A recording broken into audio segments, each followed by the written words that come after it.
Assalamualaikum warahmatullahi wabarakatuh. Nama saya Mutiara Putri Chandra, NIM A1E11934 dari R001. Baiklah, di sini saya akan mereview tentang materi manajemen konseling. Yang pertama yaitu penyusunan program prosedur BK komprehensif.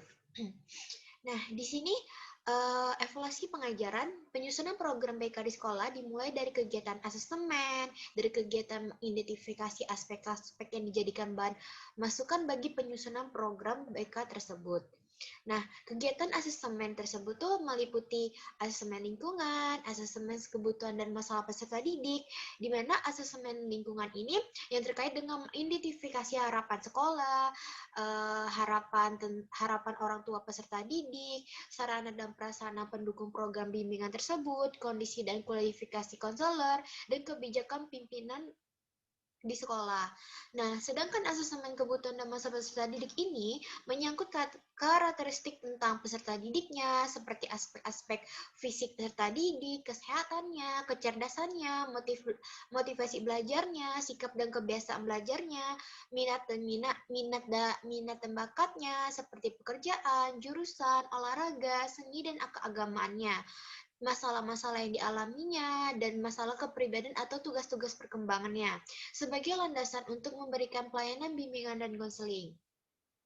Selanjutnya, struktur program tahunan bimbingan dan konseling itu terdiri dari rasional, dasar hukum, visi dan misi, deskripsi kebutuhan, tujuan, komponen program, bidang layanan, rencana operasional, pengembangan tema atau topik, rencana evaluasi dan pelaporan dan tindak lanjutan, sarana dan prasarana dan anggaran biayanya. Nah, selanjutnya prosedur pelaksanaan evaluasi program bimbingan dan konseling ini, yang pertama yaitu menentukan tujuan evaluasi perencanaan program bimbingan dan konseling, di mana pada tahap pertama ini evaluator akan mengetahui apakah dalam perencanaan program tersebut telah disesuai dengan kegiatan dalam perencanaan program bimbingan dan konseling tersebut. Yang kedua, menentukan kriteria evaluasi, di mana di sini kriteria evaluasi itu patokan yang dapat digunakan untuk menilai suatu kegiatan atau aktivitas program tersebut. Artinya itu berdasarkan kriteria tersebut, suatu kegiatan atau program dapat dikatakan berhasil atau belum berhasilnya. Selanjutnya, yang ketiga yaitu memilih instrumen penilaian, di mana di sini yang dipilih dalam instrumen penilaian itu yang digunakan dalam pengumpulan data berdasarkan tujuan, jenis data yang dikumpulkan. Nah, dalam penilaian proses dalam bimbingan dan konseling ini, jenis instrumen yang digunakan tuh meliputi angket, kuesioner, pedoman obsesi, dan studi dokumentasi. Yang keempat yaitu analisis data. Di sini data yang telah terkumpul dengan berbagai instrumen pengumpulan data dianalisis dengan menggunakan analisis data baik secara kualitatif maupun kuantitatif. Nah, hasil dari analisis data setiap indikator selanjutnya itu dibandingkan dengan kriteria yang ada pada indikator, sehingga dapat disimpulkan apakah setiap indikator dalam pelaksanaan program bimbingan itu telah sesuai atau belum. Yang kelima, pembuatan laporan. Di sini deskripsi hasil itu memberikan gambaran hasil penilaian proses yang telah dilaksanakan pada tahap analisis data. Lalu analisis hasil itu gambaran pencapaian dari yang sudah ada dalam deskripsi tersebut, hasil yang diperoleh pada deskripsi kemudian dibandingkan dengan kriteria sehingga dapat diketahui. Lalu pengambilan keputusan untuk menentukan pada aspek apa dalam pelaksanaan layanan bimbingan dan konseling itu yang perlu diperbaiki atau ditingkatkan. Selanjutnya, prosedur pelaksanaan evaluasi program bimbingan dan konseling. Di sini penilaian hasil ditujukan kepada perolehan peserta didik yang menjalani layanan. Nah, perolehan ini diorientasikan kepada yang pertama pemahaman baru yang diperoleh melalui layanan dalam kaitannya dengan masalah yang dibahas. Yang kedua, perasaan positif sebagai dampak dari proses dan materi yang diperoleh melalui layanan seperti perubahan sikap, motivasinya, kebiasaannya, keterampilan, keberhasilan belajar, konsep diri, kemampuan berkomunikasinya, kreativitas, dan apresiasi terhadap nilai dan moralnya. Yang ketiga, rencana kegiatannya akan dilaksanakan oleh siswa sesudah pelaksanaan layanan dalam rangka mewujudkan upaya lebih lanjut pengentasan masalah yang dialaminya. Yang selanjutnya, respon peserta didik, personal sekolah, orang tua, masyarakat, dan stakeholder yang lain. Di sini yang terakhir yaitu perubahan kemajuan peserta didik, terlihat dari pencapaian tujuan layanan, dari pencapaian tugas-tugas perkembangannya, lalu serta hasil belajar maupun pengamatan setelah peserta didik lulus untuk melanjutkan studi atau bekerja.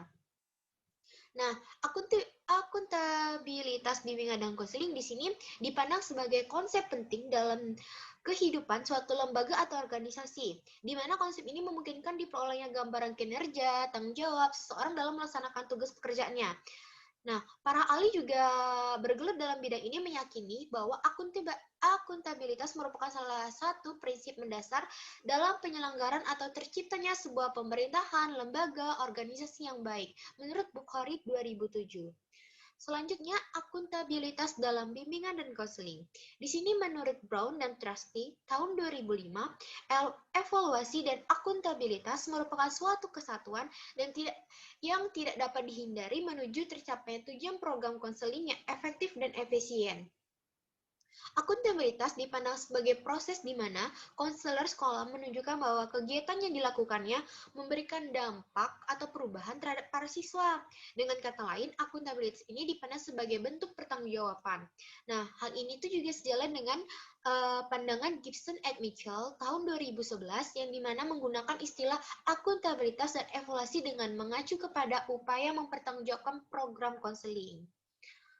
Selanjutnya, tujuan akuntabilitas itu sendiri menurut Young and Black tahun 2010 dalam Pollini dan Topder menjelaskan bahwa akuntabilitas dilaksanakan untuk yang pertama, menghubungkan program konselor sekolah dengan prestasi akademik, lalu hal ini juga terkait dengan strategi akuntabilitas dilakukan untuk memantau perkembangan siswa, mengurangi kesenjangan prestasi siswa, menilai dan mengevaluasi permasalahan-permasalahan, dan menunjukkan keefektifan program konseling sekolah tersebut. Yang kedua, memantau perkembangan siswa dan mengurangi kesenjangan prestasi siswa, di mana konselor harus memulainya dengan memperhatikan data sekolah, menentukan di mana kesenjangan tersebut muncul.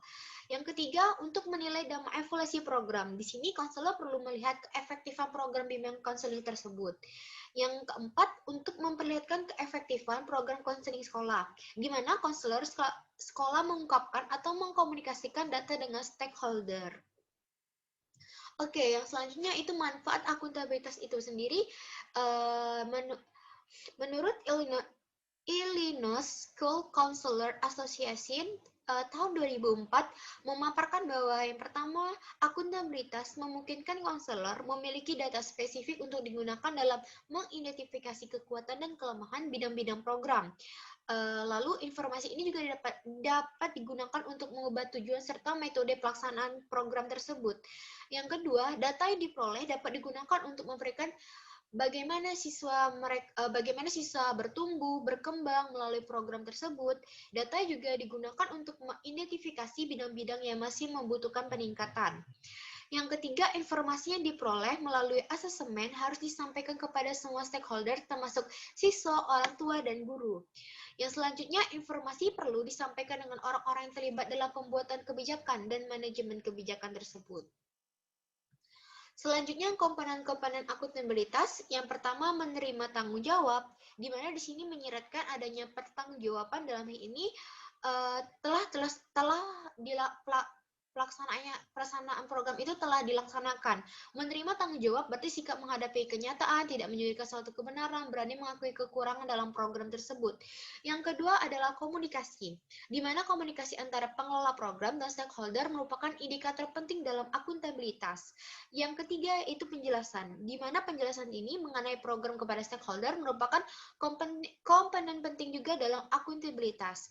Yang keempat yaitu umpan balik, di mana akuntabilitas ini menuntut adanya mekanisme umpan balik yang memungkinkan stakeholder dapat memberikan masukan kepada pengelola program. Yang kelima yaitu perbaikan program.